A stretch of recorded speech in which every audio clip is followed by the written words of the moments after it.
to mention that to you. But Limerick councillors are attempting to lead the charge in pushing the government to pass legislation which will allow CCTV footage to be used in court cases that involve the scourge of illegal dumping. We see way too much of it in Limerick City and County as well. And also joining us this morning is Sarah Beasley from the Aontú party. And Sarah, I know, as is the case for many of us, to be honest, it's an issue you're very passionate about.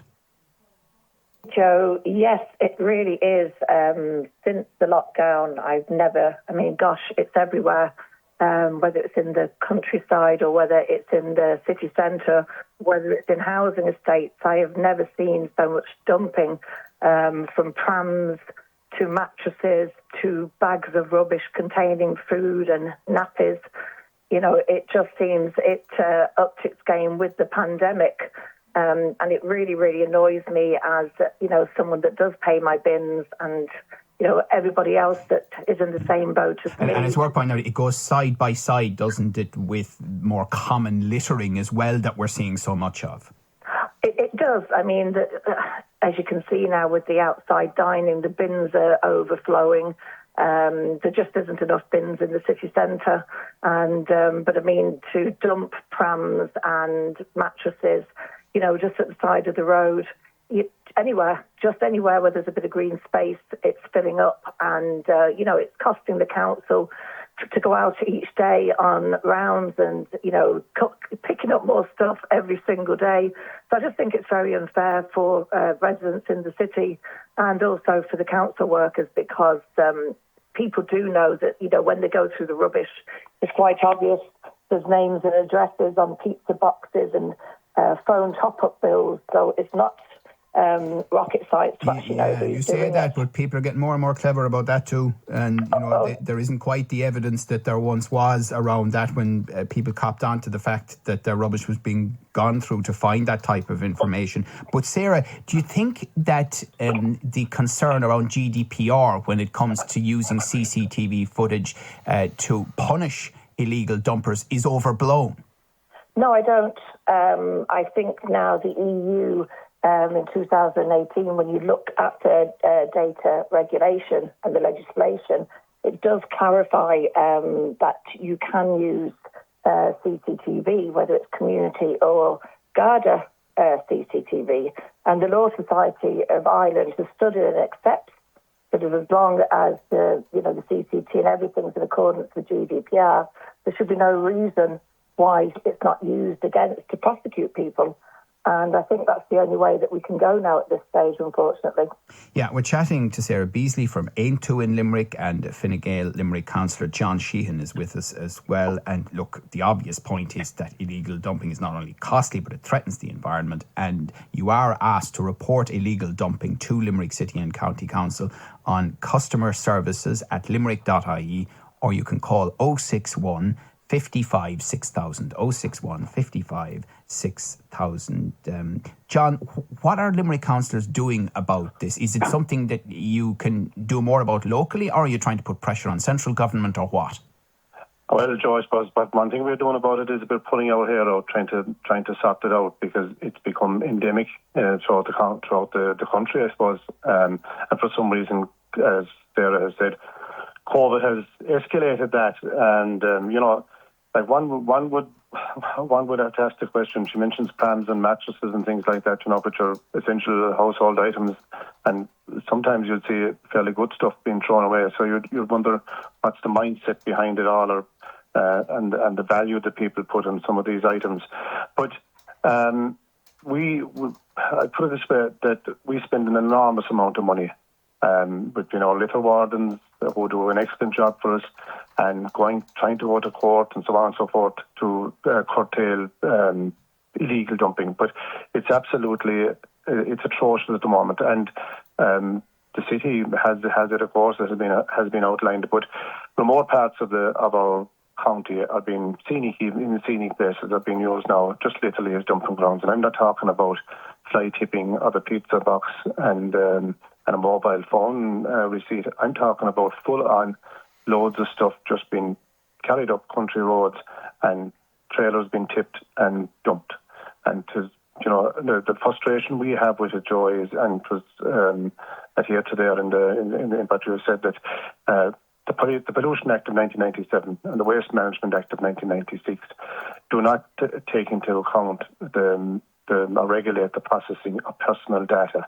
I.e., if Joe Nash appears under CCTV and his face is there, and I know you and everybody else knows you, but how we get that information, how we got it, how we obtained it, how we processed it, has all to be brought through the courts.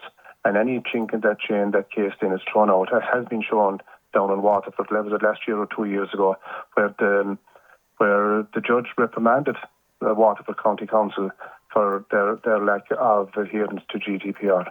So we have a big issue here, and that's why we call for a motion on this. It's not necessarily the use of the CCTV, it's making the CCTV stick to get the prosecution. Right. I see what you mean. Well, I know I went to the bottle bank in Milford, Castletroy, a couple of weeks back, and I was going to put glass bottles in, but I didn't. And the reason I didn't was it was unbelievable how many bottles had been left outside the bins. I mean, piled up in the most incredible way, which, of course, you're not supposed to do, and people know you're not supposed to do it. You see, I've seen it, I've witnessed it myself. I've seen people that walk up to a full dustbin, and they'd offer their piece of garbage for the dustbin. Now, the fact that it doesn't take it, they feel once they offered it, it's okay to throw it down alongside it. You know what I mean? So, that's the mentality that we have to get out of. Now, I firmly believe, and I know that from my own kids growing up, and a lot of kids, that the education that they're getting in national schools and primary schools now at the moment is helping that situation. But I'm gone I'm in the second half of the cycle. If I live to 100 years of age, Joe, but it's our ilk that hasn't been taught properly as to how to manage waste, to be honest. Yeah, no, it's a fair point. And Sarah Beasley, the other thing is, and councils around the country, not just Limerick, will either say this publicly or they might say it privately when you push them on it, that they're not going to put too many more public bins out there, because those public bins are then abused by people who don't want to pay for domestic refuse collection. So they get overfull very quickly and they don't address the problem of public littering and dumping, Sarah. Yes, I totally agree with that, Joe. It really has become a vicious circle. And I agree with John, the younger generation, I know with the green flag schools, they do understand about the environment and, how we dispose of our waste. But I just think when people see a bin at the moment, I think they're nearly empty the car full of coffee cups, etc. So I don't know what the solution is, but I do think there's an education part of it. And I do think that, definitely we need more prosecutions in my eyes, just to make sure that people understand that it isn't okay. Everyone has the duty to pay for the bins.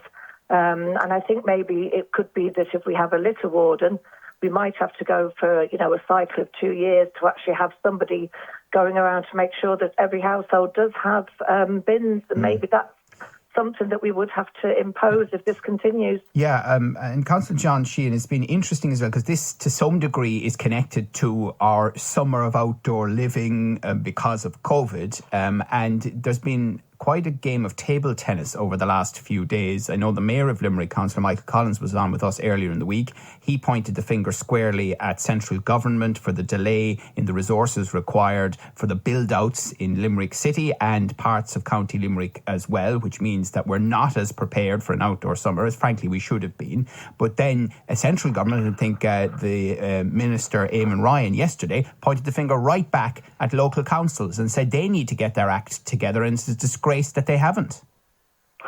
Sure, yeah, you just mentioned it, Joe. Ping pong and go nowhere, we'll say such. No, that is not it's not alone about build-outs for COVID that we have that ping pong match on a constant basis.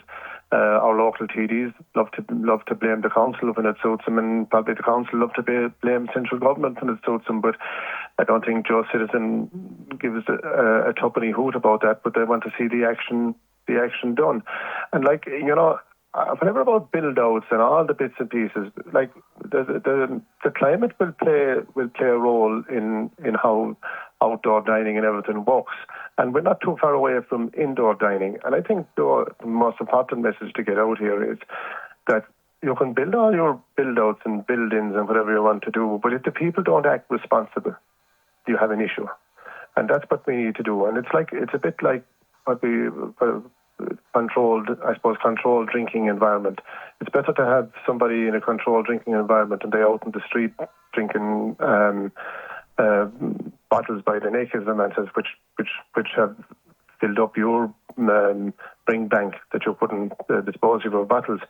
I think like that the wet pubs and all that should have been opened up at the same time, and whether it's indoor or outdoor, and give the publicans and the vintners, give them the responsibility to control the environment. And in a controlled environment, you have a far better way of doing business rather than congregating out in the streets. Okay, well look, hotels and accommodation open from today, outdoor dining for pubs around the country, including in Limerick, from the 7th of June, and then indoor hospitality at this stage from early July is the way it is. So it'll be interesting to see what happens. And look, you look out this morning and the weather is not great, and this is technically the Irish summer, and that shouldn't come as a massive shock to people either. You know, we got lucky for a lot of last year. This year it's probably more typical. But anyway, thank you very much for all of that. We'd like to hear your views as well. WhatsApp or text 086 95 95. Do you think that whatever legislation is needed nationally needs to happen to catch those with CCTV that you can for that terrible scourge of illegal dumping? And what about build-outs and outdoor summers? Fine Gael councillor John Sheehan and Sarah Beasley from Aontú in Limerick. Thank you. Call Limerick Today now on 46.